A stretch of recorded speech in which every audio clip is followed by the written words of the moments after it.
شرک میں کیوں مبتلا ہوتے ہیں؟ ایک سوال، جب انہیں پتہ ہے کہ اللہ نے ہمیں پیدا کیا ہے، اللہ پاک ہمارے رازق ہیں، کسی نہ کسی درجے میں ان کا ایمان تو ہوتا ہے نا، اتنا تو سب مشرکین کا اتنا تو ایمان ہوتا ہے کہ خالق ہمارے کون ہے؟ اللہ۔ مشرکین مکہ سے بھی جب پوچھا جاتا تھا کہ تمہیں کس نے پیدا کیا تو لَيَقُولُنَّ اللَّهُ، تو کہتے تھے اللہ نے۔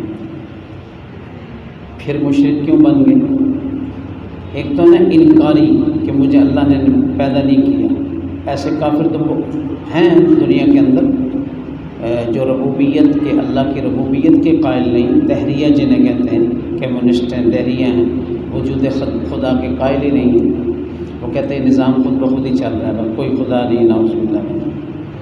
یہ جو مشرک ہوتے ہیں یہ اللہ کو مانتے ہوتے ہیں لیکن اوروں کو بھی ساتھ مانتے ہیں، جیسے مشرکین مکہ یا اس سے پہلے عرب کے مشرکین برائے نام بیت اللہ شریف کا بھی طواف کرتے تھے اور بت بھی ساتھ رکھے ہوئے تھے، بتوں سے بھی مانگتے تھے۔ تو شرک کیوں کرتے ہیں؟ یہ شرک پہ انسان کیوں اتر آتا ہے، اپنے رب کو کیوں بھول جاتا ہے؟ تو ایک بزرگ نے فرمایا کہ مشرک اس وقت بندہ بنتا ہے جب انسان کے دل سے اللہ پاک کی عظمت نکلتی ہے، جب انسان کے دل سے اللہ پاک کی عظمت اور بڑائی نکلتی ہے، اللہ کی ذات پہ اعتماد نہیں رہتا، پھر وہ در بدر کی ٹھوکریں کھاتا ہے۔ کبھی کسی دربار پہ جا رہا ہے، آج کل تو درباروں والا ماحول ہے نا، پہلے ویسے بت رکھے ہوتے تھے، آج کل دربار بنے، کبھی فلاں دربار پہ جا رہے ہیں، کبھی فلاں دربار پہ منتیں چڑھا۔ درباروں پہ ہمارے بزرگ منع نہیں کرتے، جاؤ اصالہ ثواب کرو، ان کو ضرورت ہے ہماری۔ اللہ پاک کی جو رحمتیں اتر رہی ہیں ان میں حصے دار بن جاؤ، اللہ کی رحمت اتر رہی ہے، صاحب مزاج کو تو پتہ بھی نہیں ہوتا کہ کون آ رہا ہے کون جا رہا ہے۔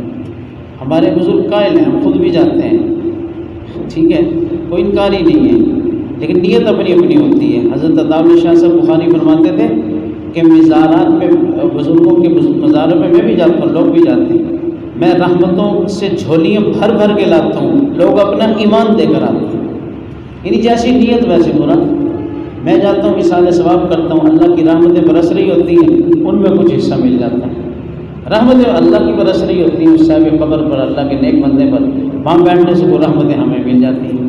اس کی مثال ہے جیسے میں اپنے روم میں بیٹھا ہوں یا آپ کوئی بیٹھے ہوئے ہیں، آپ بڑے لوگ ہیں، تو میں آپ سے ملنے چلا گیا، آپ نے اے سی چلا رکھا ہے کمرے کے اندر، تو اے سی تو آپ نے اپنے لیے چلایا، جتنی دیر میں یا کوئی دوست آپ کا وہاں بیٹھے گا تو ہمیں بھی مفت میں وہ ٹھنڈک مل جائے گی۔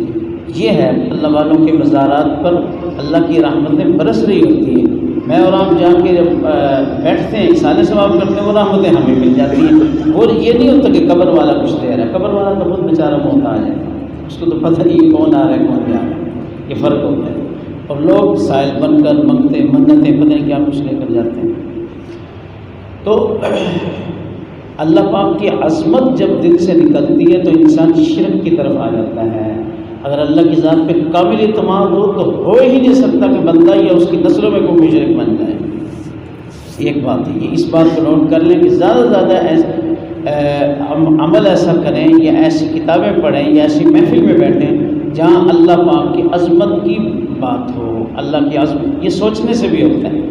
قرآن پاک میں بیان کیا وَيَتَفَكَّرُونَ فِي خَلْقِ السَّمَاوَاتِ وَالْأَرْضِ، میرے نیک بندے جو ہیں، مجھے یاد کرنے والے عقل مند لوگ زمین و آسمان کے نظام میں غور و فکر کرتے ہیں۔ یتفکرون فی خلق، اس سے کیا ہوتا ہے؟ غور و فکر کرنے سے اللہ پاک کی عظمت، اللہ کی خالقیت، اللہ کی ربوبیت وہ انسان کے ذہن میں بیٹھتی کہ دیکھو کتنے بڑے ہیں اللہ پاک۔ فرشتوں پر غور و فکر کرے کہ ایک ایک فرشتہ کتنا بڑا ہے اللہ کا، تو اللہ کتنے بڑے ہوں گے، آسمان کتنا بلند ہے، اللہ کی بلندیاں کتنی بڑی ہوں گی، عرش کتنا بڑا ہے، تو اللہ کی بڑی بڑی مخلوقات، بڑی بڑی۔ اب سمندر ہے، سمندروں پر غور و فکر کریں، کہتے ہیں 40 کلومیٹر تک نیچے گہرا سمندر ہے، 35 کلومیٹر گہرائی ہے سمندر کی، کس نے بنایا ہے؟ کتنا بڑا جہان ہے، اللہ خود کس عظمتوں کے مالک، خود انسان فَلْيَنْظُرِ الْإِنسَانُ مِمَّا خُلِقَ، اپنی پیدائش کو دیکھیں، ہم کیا تھے، کیا سے کیا بنا دیں۔ دیکھو اتنا گندا پانی کا قطرہ تھا جو کپڑے پہ لگ جائے ناپاک، اس سے اللہ نے پاک تو تب بنتا ایمان سے، الحمدللہ ایمان کے ساتھ بیٹھے، پاک انسان بنا کے کھڑا کر دیا 5 کو، عقل بھی عطا کر دی، زبان بھی عطا کر دی، کیا کچھ عطا کر دیا اللہ نے۔ یہ سب کچھ کس نے کیا؟ اللہ پاک۔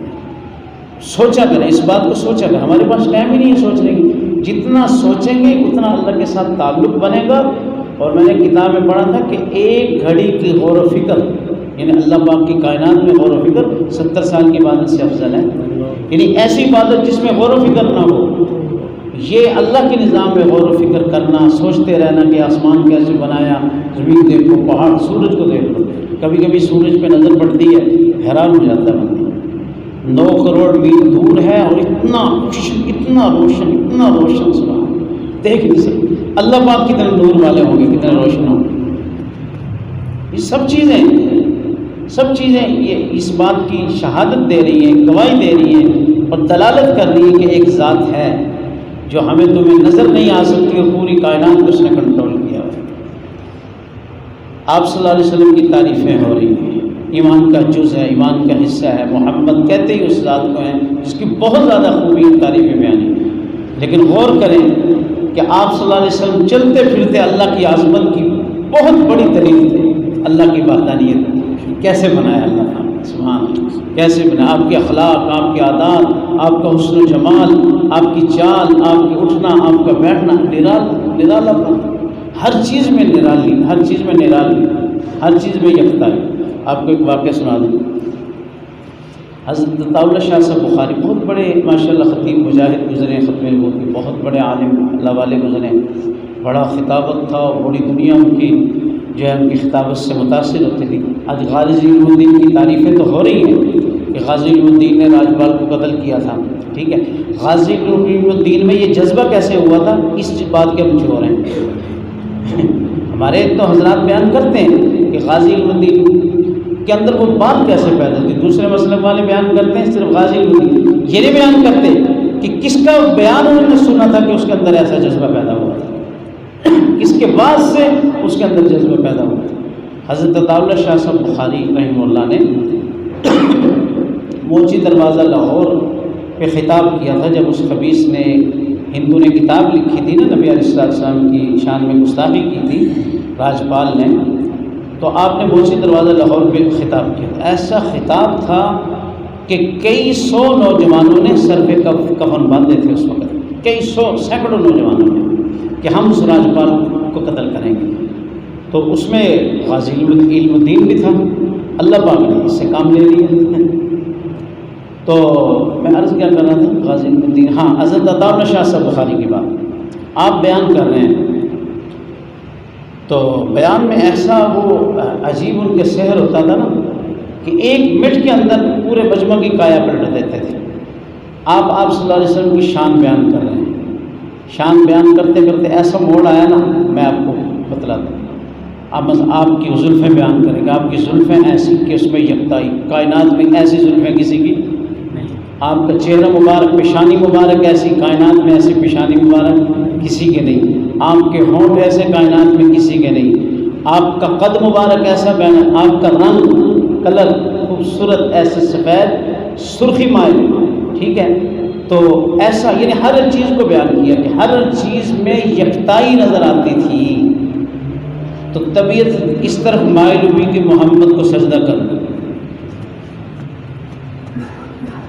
طبیعت اس طرف مائل ہوگی کہ کیا کروں، کہ جب ہر چیز میں یکتائی ہے، وہ دوسرا کوئی شریک نہیں ہے آپ کی تمام صفات میں، تو طبیعت اس طرف مائل ہوگی کہ محمد کو سجدہ کر دو۔ تو پورے مجمع پہ حیرت، خاموش کی، عطاء شاہ صاحب ہماری کیا بات کر رہے ہیں۔ تھوڑی دیر رک کر پھر فرمایا کہ جب میں اس ذات کو دیکھتا ہوں، شخصیت کو دیکھتا ہوں کہ عرب کے ریگستان پر گرم ریت، تپتی ریت پر سجدے میں رکھ کے سبحان ربی الاعلیٰ کا اعلان کر رہا ہے، تو پھر اے لوگوں، اے عطاء اللہ، پھر تو بھی اسی کو سجدہ کر جس کے سامنے وہ جھکا ہوا ہے۔ اتنی خوبصورت ذات، اتنی باکمال ذات جب کسی کے قدموں میں پڑی ہے، تو بھی اسی کے قدموں میں گر جس کے قدموں میں وہ گرا۔ ایسے رخ موڑا انہیں اللہ پاک کی وحدانیت کی طرف لے آئے کہ دیکھو آپ صلی اللہ علیہ وسلم اگر ان کے اللہ اپنے رب کے سامنے جھکے ہوئے ہیں تو ہم نے بھی کس کے سامنے جھکنا ہے؟ جو راستہ دکھا کر گئے ہیں۔ یہ چیز یعنی اللہ پاک نے ان کو عطا کی تھی، اور اصل چیز یہی کہ آپ کی ذات کو دیکھیں، آپ کے کمالات کو پڑھیں تو وہ سب کمالات، وہ سب خوبیاں جسمانی ہوں اخلاقی ہوں، وہ کس کی عطا ہے؟ اللہ پاک کی عطا ہے، اللہ پاک کی عطا ہے۔ بس موتی اللہ کی ذات ہے، منعم اللہ کی ذات ہے، دینے والے اللہ ہیں، ٹھیک ہے، لینے والی پوری کائنات ہے۔ تو جس کے در سے سارے لیتے رہے، ہم بھی اسی در سے مانگتے رہے، ہم انشاءاللہ کامیاب ہو جائیں گے۔ درود پاک صلی اللہ علیہ وسلم۔